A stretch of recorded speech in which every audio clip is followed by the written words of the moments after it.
نحمده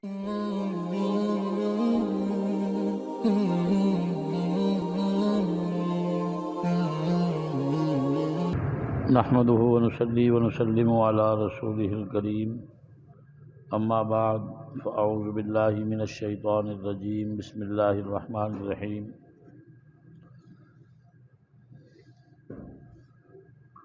وإذا طلقتم النساء فبلغن أجلهن، جب تم نے عورتوں کو طلاق دے دی اور انہوں نے اپنی مدت پوری کر لی، فلا تعذلوهن ان ينكحن ازواجهن، ان کے سرپرست انہیں نہ روکیں اگر وہ اپنے شوہروں کے پاس نکاح کی صورت میں جانا چاہیں، اذا تراضوا بینہم بالمعروف، جب کہ وہ آپس میں دستور کے مطابق راضی ہوں، ذالک یوعظ بہ من کان منکم یؤمن باللہ والیوم الآخر، یہ اس شخص کو نصیحت کی جاتی ہے جو تم میں سے اللہ پر اور قیامت کے دن پر ایمان رکھتا ہے، ذالکم ازکی لکم واطہر، یہ تمہارے لیے انتہائی پاکیزہ اور صاف ستھرا ہے، واللہ یعلم وانتم لا تعلمون، اللہ جانتا ہے اور تم نہیں جانتے، والوالدات یرضعن اولادہن حولین کاملین، اور مائیں اپنے بچوں کو مکمل 2 سال تک دودھ پلائیں، لمن اراد ان یتم الرضاعہ، اس سرپرست کے لیے جو دودھ کی مدت پوری کرانا چاہتا ہو، وعلی المولود لہ رزقہن وکسوتہن بالمعروف، بچے کے باپ کے ذمے ہے ان عورتوں کا کھلانا اور دستور کے مطابق ان کا پہنانا، لا تکلف نفس الا وسعها، کسی جان کو اس کی طاقت سے بڑھ کر تکلیف نہ دی جائے، لا تضار والدۃ بولدها، اور نہ کسی ماں کو اس کے بچے کی وجہ سے تکلیف دی جائے، ولا مولود لہ بولدہ، اور نہ ہی بچے کے باپ کو بچے کی وجہ سے تکلیف دی جائے، وعلی الوارث مثل ذلک، اور جو بچے کا سرپرست ہے اس کے لیے بھی یہی احکام ہیں، فإن ارادا فصالا عن تراض منہما وتشاور، اگر وہ میاں بیوی آپس میں بچے کے دودھ چھڑانے کا ارادہ کریں آپس کے مشورے کے بعد، فلا جناح علیہما، تو ان پر کوئی حرج نہیں ہے، وَإِنْ أَرَدْتُمْ أَن تَسْتَرْضِعُوا أَوْلَادَكُمْ، اور جب تم ارادہ کرو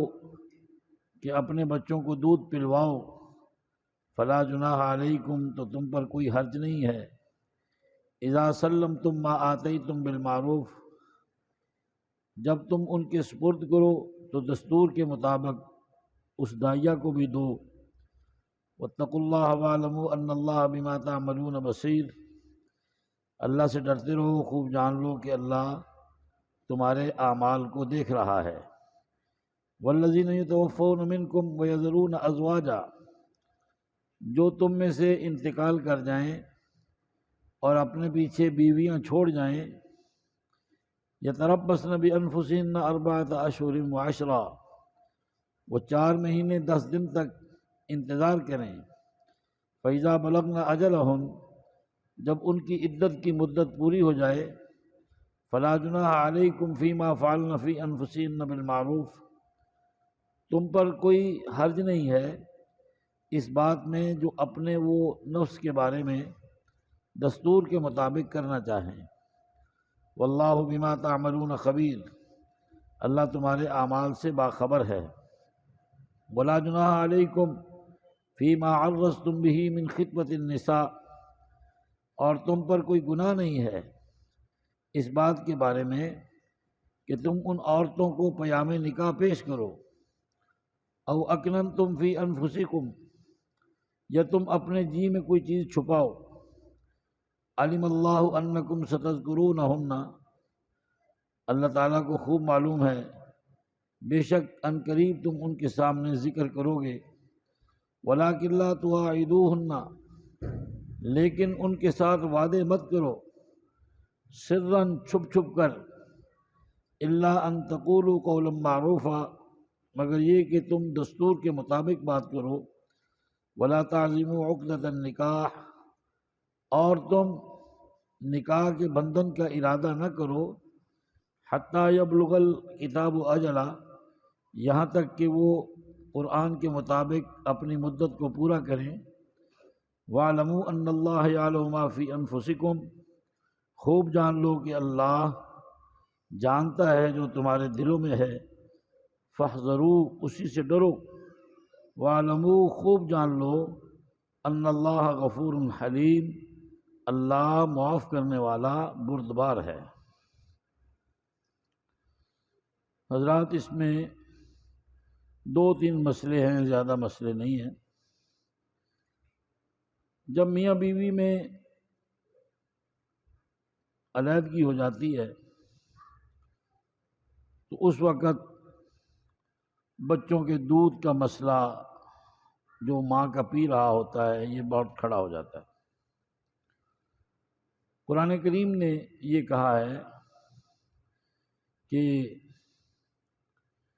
یہ بات ذہن میں رکھو کہ جب عورت کی 2 طلاق کے بعد بھی تیسری کی مدت پوری ہو گئی یا طلاق نہیں دی اور میاں بیوی آپس میں راضی ہیں اور عورت واپسی چاہتی ہے، اس کا پرانا میاں اسے اپنانا چاہتا ہے، تو اب نئے سرے سے نکاح کر کے اس کا حق مہر اس کو دے کر اس کی رخصتی کر دو۔ یہ ہر اس شخص کے لیے حکم دیا جا رہا ہے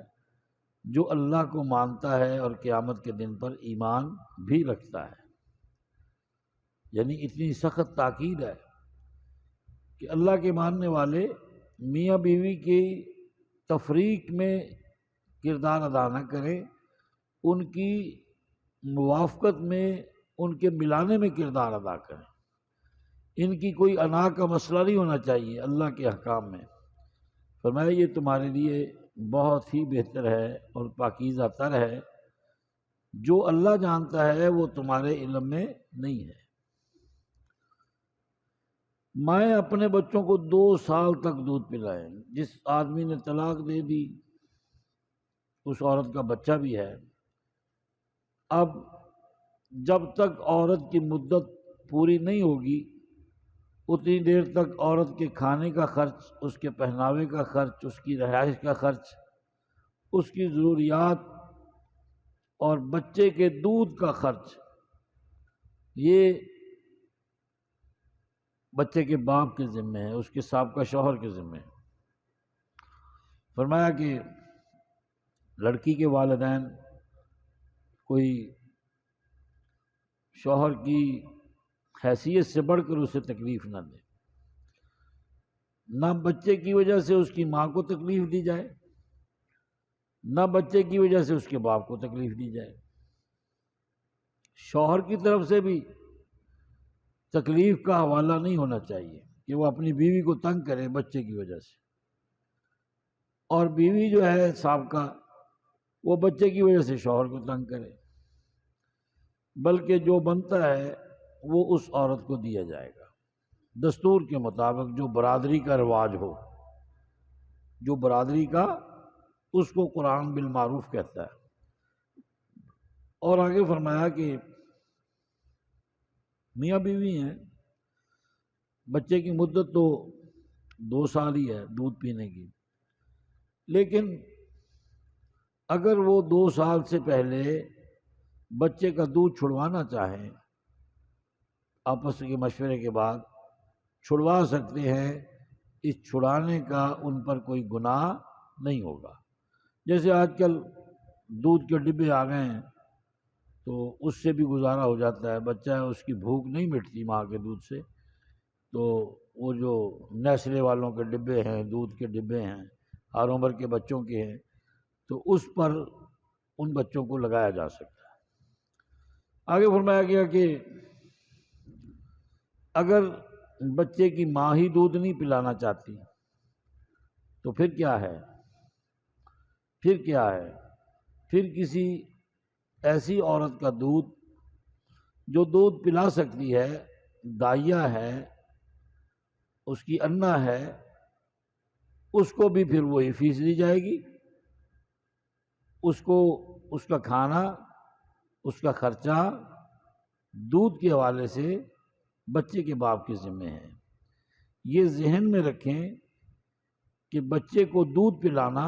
اس کی ماں کی ذمہ داری نہیں ہے،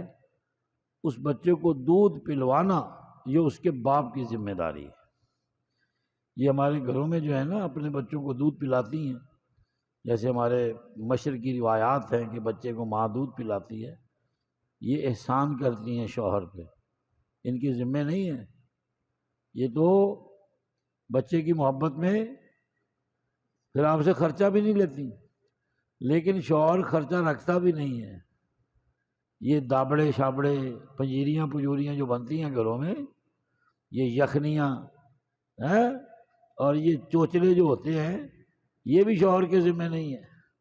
وہ بچے کی وجہ سے یخنیاں چل رہی ہیں، مرغی کا گوشت چل رہا ہے جناب، فروٹ چل رہا ہے، اور یہ دابڑے شابڑے دیسی گھیو کے تڑکے چھڑکے چل رہے ہیں، تو یہ بچے کی وجہ سے ہے، یہ دودھ پلائی کے زمرے میں آتا ہے۔ میرے پاس ایک کیس آیا، یہ جو ہم آج کل عالمہ بنا رہے ہیں نا بچیوں کو، یہ بھی مسائل پیدا کر رہی ہیں۔ اس نے کہا کہ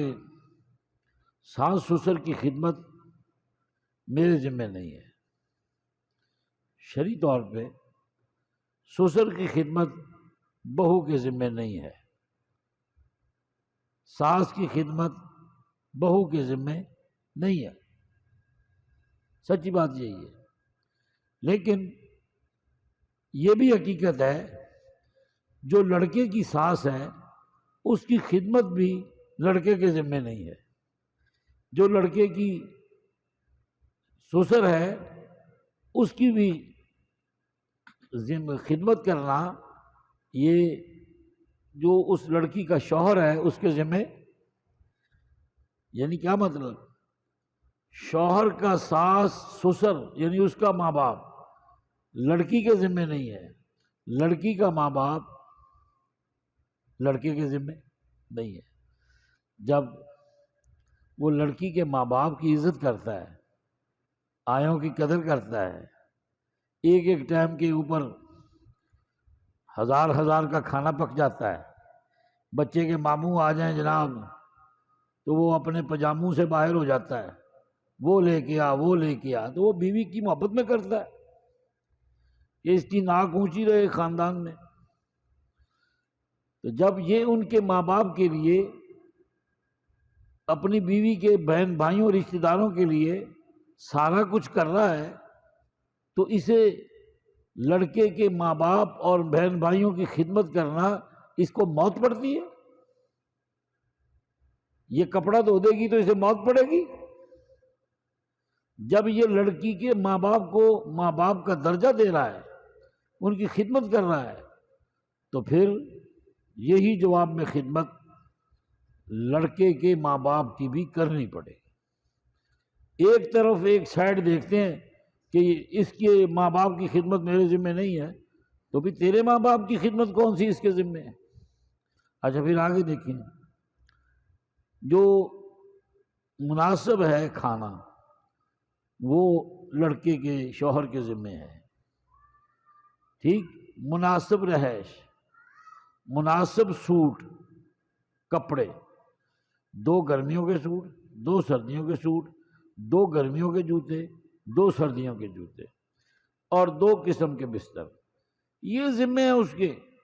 شوہر کے۔ اعلیٰ بیڈ شیٹیں، اعلیٰ جناب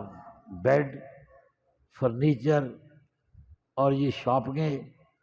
اور یہ جناب آج فلانے ہوٹل میں جانا ہے، آج فلانے ہوٹل سے ڈلیوری منگانی ہے، یہ حافظ فوڈ کی کڑھائیاں آ رہی ہیں، بلبل سے آ رہی ہیں، پیزا آ رہا ہے، شاورما آ رہا ہے، برگر آ رہا ہے، اور یہ بھی شوہر کے ذمہ نہیں ہے۔ دال سے کھلائے، اس کے اندر نہیں طاقت، سبزی سے کھلائے، مرضی کے گوشت سے کھلائے، اس کے ذمہ اس کا کھلانا ہے، اس کا پہنانا ہے، اس کے ناز نخرے اٹھانا نہیں ہے۔ میک اپ کی ایک چیز بھی شوہر کے ذمہ نہیں ہے۔ یہ گاڑیوں کے سفر کرانا، بیگم صاحبہ کو اگلی سیٹ پہ بٹھا کر سارے شہر کے چکر لگانا، اور بیوٹی پارلر کا 20-25 ہزار اس چڑیل کو خوبصورت عورت بنوانا، یہ بھی شوہر کے ذمہ نہیں ہے، یہ بھی شوہر کے ذمہ۔ سائز کے اعتبار سے یہ اتنی ایڑی جوتی کی اتنی ہو، یہ سائز ہو، یہ بھی اس کے ذمہ۔ جب وہ اس کی محبت میں یہ سارا کچھ کر رہا ہے، اسے بچے کو دودھ پلاتے موت آتی ہے، اسے بچے کے ماں باپ کی خدمت کرتے ہوئے موت آتی ہے، اس کے سارے جو آئیں ان کی قدر ہو، اور جس کے نکاح میں آئی ہے اس کے کسی بھی بندے کی قدر نہ ہو۔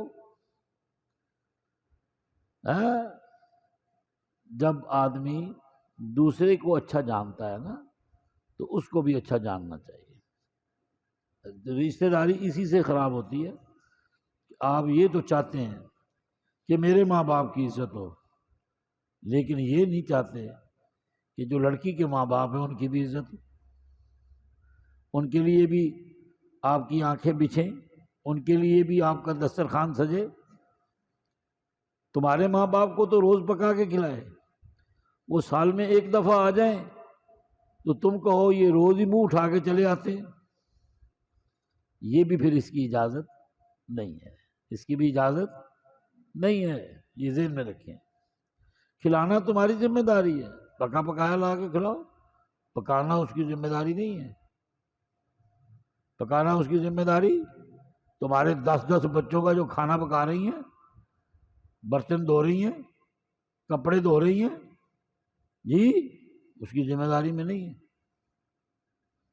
جب وہ اتنا کام تمہارے لیے کر رہی ہیں تو تمہارے موت پڑتی ہے ان کے ماں باپ کی عزت کرتے ہوئے، انہیں کھلاتے ہوئے پلاتے ہوئے، حیثیت دیتے ہوئے۔ وہ بیچارے جو ماموں ہیں وہ کچھ دے کے ہی جاتے ہیں، وہ بچے کے ماموں جب آتے ہیں کچھ دے کے جاتے ہیں، نانا کچھ دے کے جاتا ہے نا۔ تو اس لیے دونوں طرف سے احسان کا معاملہ ہونا چاہیے۔ آگے اللہ تعالیٰ فرما رہے ہیں کہ جو عورتیں جن کے میاں فوت ہو جائیں ان کی عدت 4 مہینے 10 دن ہے۔ عدت کے دوران اگر کوئی آدمی کسی کو پیغام نکاح بھیجتا ہے کہ بھئی اس پہ غور کرنا، کوئی حرج نہیں ہے، لیکن عدت کے دوران اس سے نکاح کا پروگرام بنانا یعنی نکاح کرنا یہ بھی غلط ہے، اور عدت کے دوران اس بیوہ سے کوئی وعدہ لینا کہ عدت کے بعد تو مجھ سے ہی شادی کرے گی، یہ بھی غلط ہے۔ آپ پیغام دے سکتے ہیں، نہ آپ وعدہ لے سکتے ہیں، نہ عدت کے دوران آپ نکاح کر سکتے ہیں۔ آگے اللہ فرما رہے ہیں کہ جان لو جو کچھ بھی تمہارے دلوں میں ہے وہ اللہ کے علم میں ہے۔ تمہارے دل میں جو وسوسہ پیدا ہوتا ہے نا وہ بھی اللہ کے علم میں ہے۔ فرمایا کہ اللہ تعالیٰ سے ڈرو، فاحذروا، اللہ سے ڈرو، اور ایسی حرکتیں جس سے تمہیں روکا گیا ہے وہ نہ کرو۔ یعنی مطلقہ جس کی یا بیوہ جس کی عدت ابھی چل رہی ہے، اس دوران اس سے نکاح کا وعدہ نہ لو، پیغام نہ بھیجو۔ پیغام بھیجنے میں حرج نہیں ہے، پیغام کے ذریعے وعدہ نہ لو، اور پھر عدت کے دوران تم اپنا نکاح بھی ان سے نہیں کر سکتے، یہ کہا جا رہا ہے۔ فرمایا کہ اس سے بچو، اور اللہ تعالیٰ نے جو کچھ تم کرتے ہو اللہ کے علم میں ہے۔ خوب جان لو کہ جو تم سے پہلے غلطیاں ہوئی ہیں اللہ معاف کرنے والا ہے، تحمل والا ہے۔ یہ خاندانی معاشرتی مسائل ہیں، ان کو دھیان سے سننے کے بعد ان پر عمل کی ضرورت ہے۔ اگر معاشرہ قرآن کی تعلیمات پر آ جائے تو یہ معاشرہ، یہ ماحول جنت نظیر بن سکتا ہے۔ ہر گھر کے اندر اللہ تعالیٰ کے فضل اور رحمتوں کے چشمے جاری ہو سکتے ہیں۔ جیسے جیسے ہم قرآن سے دور ہوتے جائیں گے یا ہو رہے ہیں، ایسے ایسے ہمارے مسائل بڑھ رہے ہیں۔ دعا ہے کہ اللہ تعالیٰ ہمیں قرآن و سنت کی قریبی اور قرب اور اس سے رہنمائی لینے کے بعد عمل کی توفیق عطا فرمائے۔